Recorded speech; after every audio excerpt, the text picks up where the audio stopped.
ఇటీవల supreme court chief justice గవాయిపై జరిగిన దాడికి నిరసనగా నవంబర్ 1న హైదరాబాద్లో ఎంఆర్పీఎస్ వ్యవస్థాపక అధ్యక్షులు మందకృష్ణ మాదిగ ఆధ్వర్యంలో ఏర్పాట్లు చేసిన దండోర బహిరంగ సభను విజయవంతం చేయాలని ఎంఆర్పీఎస్ జిల్లా అధ్యక్షులు బెజ్జంకి అనిల్ పేర్కొన్నారు.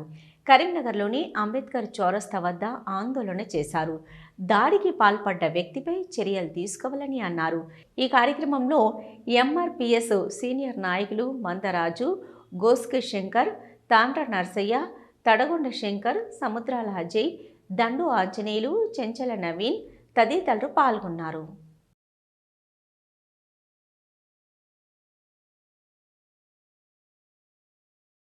భారత సుప్రీంకోర్టు ప్రధాన న్యాయమూర్తి గవాయి గారిపై జరిగిన దాడిని నిరసిస్తూ నవంబర్ 1న హైదరాబాద్లో జరుగు దళితుల ఆత్మగౌరవ నిరసన ప్రదర్శనను విజయవంతం చేయడం కోసం తెలంగాణ రాష్ట్ర వ్యాప్తంగా దేశవ్యాప్తంగా దళితులందరూ ఒక తాటిపైకి రావాలని మేము విజ్ఞప్తి చేయడం జరుగుతుంది.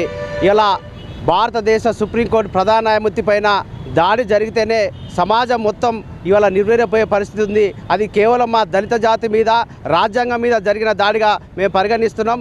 అందుకోసం దళితుల మీద, సుప్రీంకోర్టు ప్రధాన న్యాయమూర్తి మీద ఇట్లాంటి సంఘటనలు భవిష్యత్తులో జరగకుండా ఉండాలంటే ఖచ్చితంగా దళితులంతా ఒక తాటిపైకి వచ్చి ఈ నెల వచ్చే నవంబర్ 1 నాడు హైదరాబాద్లో జరుగు దళితుల ఆత్మగౌరవ ప్రదర్శనను మన ప్రపంచంలో కనివిని ఎరగని రీతిలో ఆ కార్యక్రమాన్ని విజయవంతం చేయాల్సిందిగా పిలుపునిస్తున్నాం.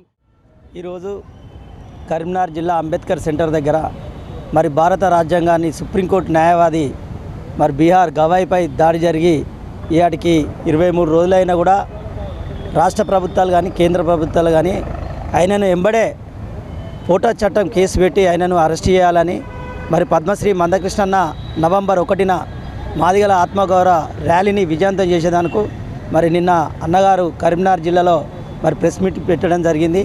మరి ఒక సీజే అనే ఒక సుప్రీంకోర్టు న్యాయవాది మిన్నే బూటుతో దాడి చేసిన కిషోర్ను ఇప్పటి వరకు అరెస్ట్ చేయలేదు కేంద్ర ప్రభుత్వం కానీ, అక్కడ కేంద్రం ఉన్న హోంశాఖ కానీ, అక్కడున్న పోలీస్ యంత్రం కానీ.